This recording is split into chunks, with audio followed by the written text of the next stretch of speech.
साथियों नमस्कार, मैं आपका मित्र के पांडे पंचांग देखना सीखे तथा ज्योतिष बने चैनल में हार्दिक स्वागत करता हूं।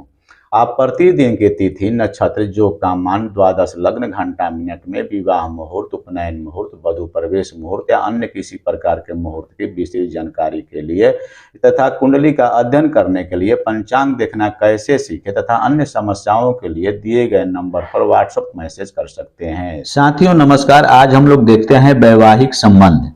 वैवाहिक संबंध यानी सतमेश के सभी भावों में फल। आप जानते हैं कि पत्नी का भाव जो है सप्तम भाव से देखा जाता है। पत्नी से संबंधित कोई भी प्रश्न जैसे ही हमको देखना होता है तो हम सप्तम भाव पर पहले विचार करते हैं।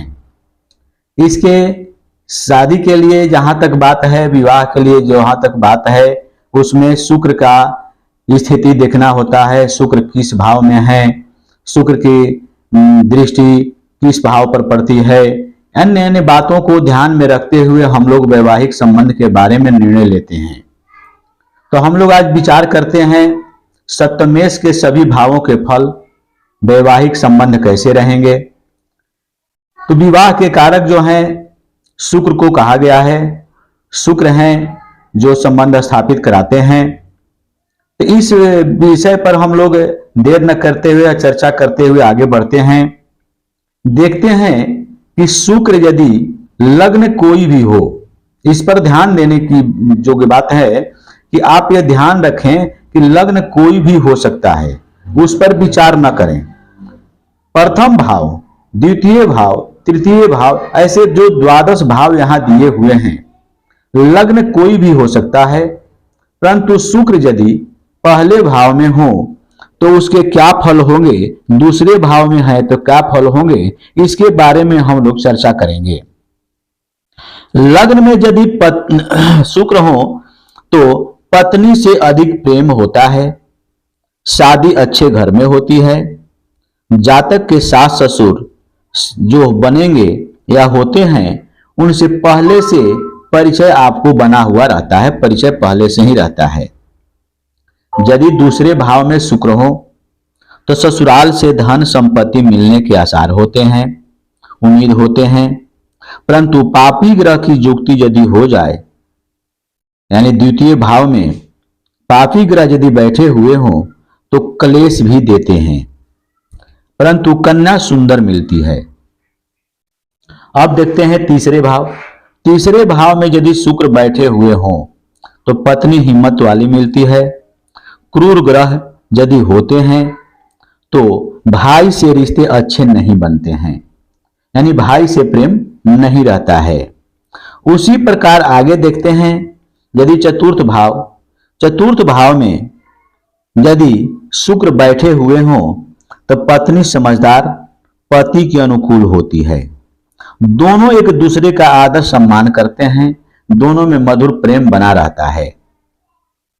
पांचवें भाव में यदि शुक्र बैठे हुए हैं तो इस भाव के शुक्र जो होते हैं उनके फल जो होता है, यह समझें यदि पांचवें भाव में शुक्र बैठ गए हो, अवस्थित हो, तो लव मैरिज की शंकाएं बढ़ जाती है, यानी लव मैरिज के रूप में शादी होती है।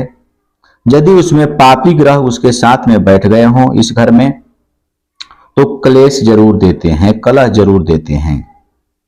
छठे भाव में यदि शुक्र बैठे हुए हैं तो पत्नी का विचार जो होता है वह उतना अच्छा नहीं होता है। यह समझें सीधे तौर पर, आप पहले भी बहुत वीडियो देखे हैं, उसमें बताया गया है कि 6, 8, 12 जो होते हैं दुख के कारक भाव कहे गए हैं। अर्थात छठे भाव में यदि शुक्र बैठे हुए रहते हैं तो पत्नी हमेशा बीमार रहती है। पति पत्नी में प्रेम का अभाव रहता है, पत्नी पति का शत्रु बन जाती है, ऐसा शास्त्र में बताया गया है। यदि सातवें भाव में शुक्र बैठे हुए हैं तो उन्हें शुभ कहा गया है। जातक साफ विचार वाला होता है, पत्नी से प्रेम करता है। इस भाव में पापी ग्रह नहीं होना चाहिए। यह कुंडली का अध्ययन करते समय आप देख लें कि सातवें भाव में पापी ग्रह तो नहीं है। आगे देखते हैं आठवां भाव। आठवां भाव में यदि शुक्र बैठे हुए हैं तो जातक के विवाह नहीं बनने के योग होते हैं। जातक के विवाह होने की संभावनाएं कम रहती है। आगे देखते हैं कि विवाह तो बनने के योग नहीं होते हैं, परंतु ये आगे भी समझें, शादी होने पर भी वह सफल नहीं होते हैं। आयु क्षीण होती है। पापी ग्रह यदि उसमें बैठे हुए हों, यानी 8वें भाव में पापी ग्रह बैठे हुए हों, तो पराई स्त्री से संबंध भी बनने के योग बन जाते हैं। यदि 9वें भाव में शुक्र बैठे हुए हों तो पत्नी धार्मिक विचार की होती है।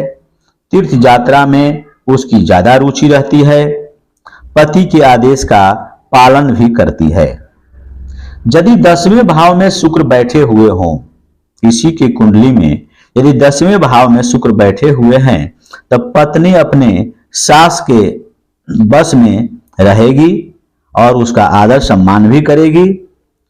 यदि पापी ग्रह उसके साथ में बैठ गए हैं, जुक्ति बना रहे हों, तो सास बहू में विवाद होने की संभावनाएं बनी रहती है। पति को पत्नी का सुख लेकिन मिलता ही है।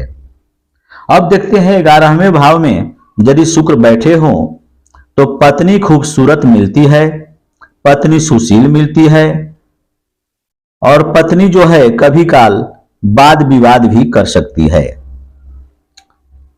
12वें भाव में यदि शुक्र बैठे हुए हों तो पत्नी खर्चीली होती है, खर्चा ज्यादा कराती है, कर्कशा विचार की होती है और ससुराल जो जातक का होता है वह बहुत दूरी पर होता है। पत्नी वियोग भी उसके होने की संभावनाएं रहती है। पत्नी भविष्य में घर छोड़कर भी कहीं दूसरे के साथ या दूसरे जगह भी जा सकती है। ऐसा हम लोग विचार शुक्र के अन्य भावों में होने का करते हैं। यदि वीडियो अच्छा लगे तो लाइक शेयर तथा सब्सक्राइब करेंगे।